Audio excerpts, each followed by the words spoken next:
Fala galerinha apostadora, beleza? Tipster Daniel aqui na área para mais um vídeo. E hoje eu vou explicar a vocês um pouco sobre esse mercado de over e under, né? Que muita gente tem dúvida de como diferenciar, de como achar, né? As principais características para poder apostar ou em um ou em outro. Bom, vamos começar pelo mercado de under. Uma pergunta que todo mundo me faz. Ô Dan, como que se analisa esse mercado de under? Quais características que tem nele que pode me fazer ali enxergar e conseguir aproveitar uma oportunidade nesse mercado? Já que hoje a maioria dos apostadores optam por explorar mais o mercado de over, por exemplo, né? Que é sair uma maior quantidade de gols dentro de uma partida. O mercado de under ele tem algumas particularidades muito interessantes que a gente vai abordar aqui nesse vídeo, né? Uma delas é, primeiro ponto que vocês devem ficar ligados. Normalmente equipes com característica under, elas têm um único tipo de processo de modelo de jogo, né? Que é a bola longa, ou seja, a bola sai do zagueiro e chega no ataque. Hoje a maioria dos treinadores tem colocado dois atacantes grandalhões ali para poder estar disputando essa bola com os zagueiros, né? Sem passar pelo meio campo. E hoje a gente tem um exemplo clássico disso, né? Que é um time que tem tido muita dificuldade de fazer gol, mas também a defesa tem tomado bastante, que é o Santos, né? O Santos ele hoje joga muito com bola longa. Bola dos zagueiros pro Marinho, pro Lucas Braga. Só deixando um exemplo para vocês aqui. E tem sido uma equipe, na maioria dos jogos, under. E o mercado de under, ele tem um certo tipo, assim, de resistência por parte de muitos apostadores. Por quê? Porque na ideia deles é um mercado que a gente deve torcer para não sair gol. Mas a gente tem algumas características, alguns elementos importantes aqui que a gente vai ajudar cada um de vocês aqui a poder conseguir mais resultados nesse mercado, porque também é possível ser lucrativo no mercado de under. O primeiro de tudo, como eu já falei a vocês aqui, é a bola longa, né? A bola que sai da defesa para o ataque e não passa pelo meio campo. Outro fator também que vocês devem ficar muito atentos.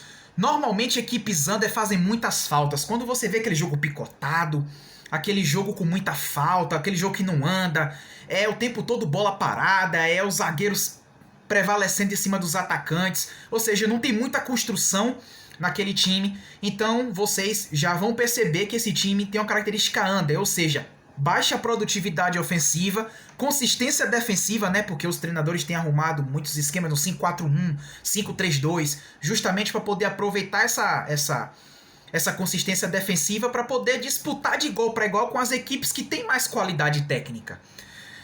Um exemplo muito claro disso a gente percebe muito no campeonato italiano, né? A Udinese, o Parma, são equipes que jogam muito em contra-ataque, né? São características das equipes under, jogam muito em contra-ataque, né? Marcam muito forte e não tem uma produtividade ofensiva considerável, né?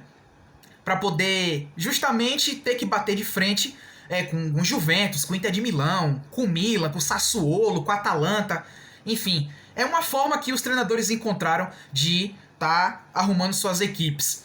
Mas aí você vai me perguntar, mas Dan, existe ligas que são mais under do que over? Sim, existe. Por exemplo, o Campeonato Grego. O Campeonato Grego é um exemplo claro disso, que é uma liga under.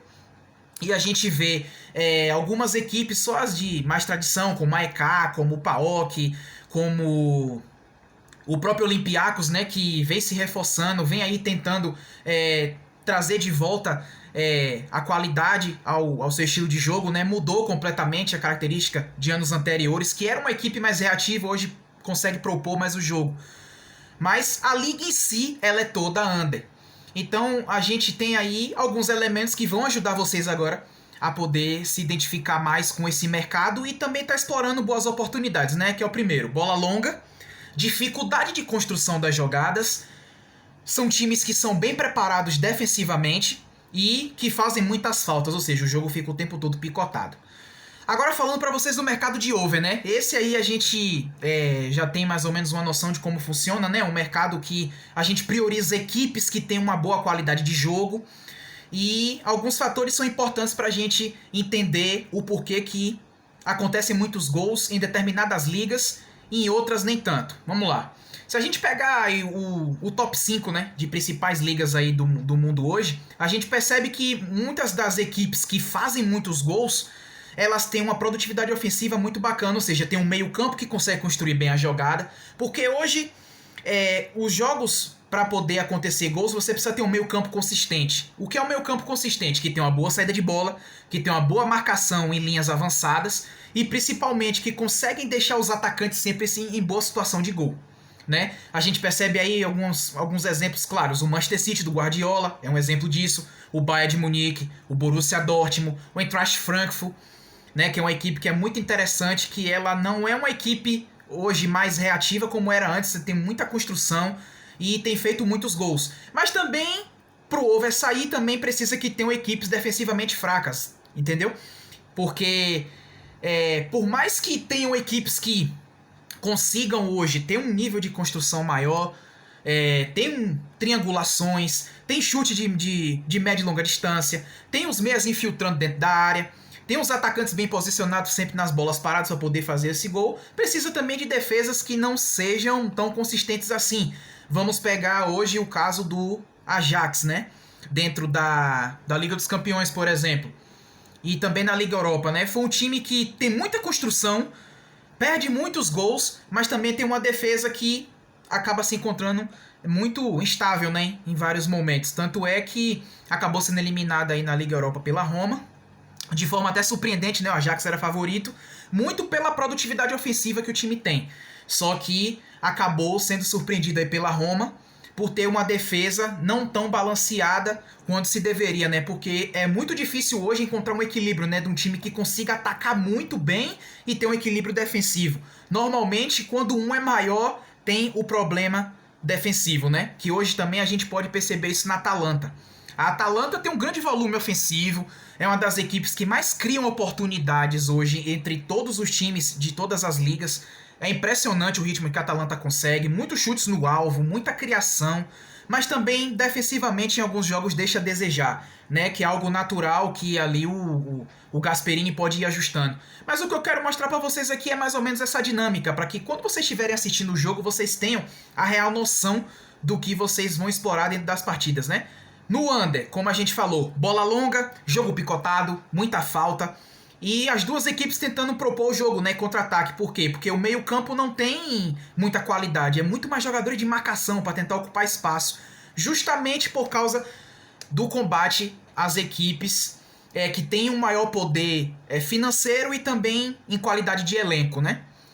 E já no over é diferente. No over a gente tem várias opções. Temos jogadas com triangulações, bola parada, chute de longa e média distância. O meio-campo já consegue rodar a bola melhor, ou seja, tem uma ótima saída de bola. Os meias, eles sempre se apresentam, estão como elemento surpresa dentro da área. Os atacantes o tempo todo têm bola para poder fazer gol.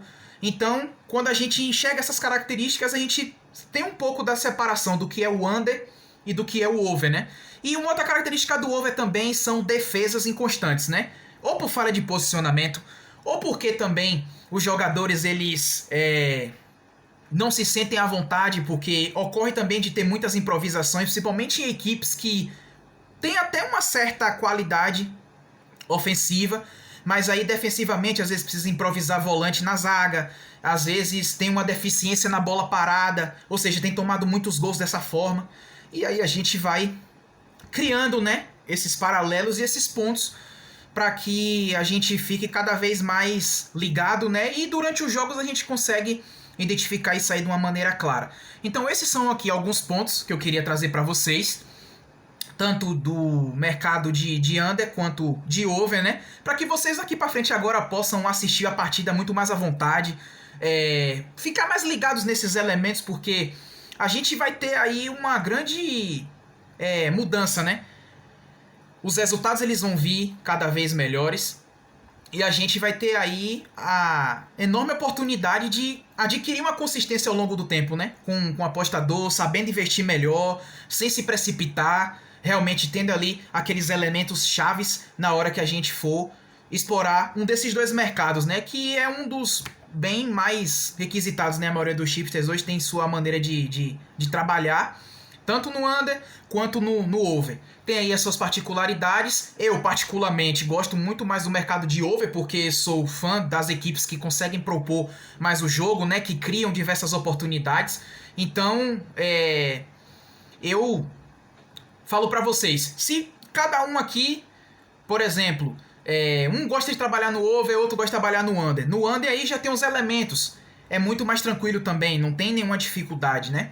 Porque a gente hoje meio que quebra esse paradigma de que, não vou trabalhar no mercado de under não, porque é muito mais difícil torcer na partida para não sair gol. Mas na verdade não é bem assim, né? O mercado de under, ele tem elementos seguros que você pode estar explorando, você pode estar analisando em cima das equipes, né?